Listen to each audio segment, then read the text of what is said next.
એ ભગવાન લાજ રાખજે. અરે બાપુને ખબર છે કે તું આવવાનો છે. ચાલ હવે અંદર.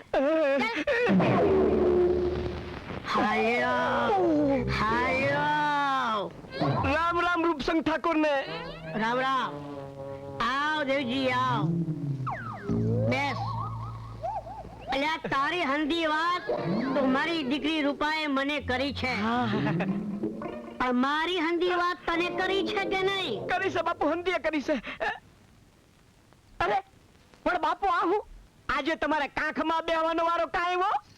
અરે દેવજી, કાલે એની ખોડીએ પછાડ્યા ને એટલે પગ ભાંગી ગયો. ધીમે ધીમે. અરે પણ ઘોડીએ ન બેહતા તો. બેટી રૂપા, તું જા અંદર જઈને ચા મૂક. ત્યાં સુધી હું દેવજી જોડે જરા વાતચીત કરી લઉં. ભલે બાપુ. અરે પણ કહું છું, આ તમારી ગધેડાને તાવ આવે એવી વાત મારે ગળે તો કેમે કરીને ઉતરતી જ નથી. પછી હું આગળ વાત કરવાની? નવરીના આ મારા જ ઘરમાં આવીને મારા વિશે ગમે તેમ બોલ્યો છે ને, તો આ તારું માથું ધરતી ચૂપ કરી નાખી.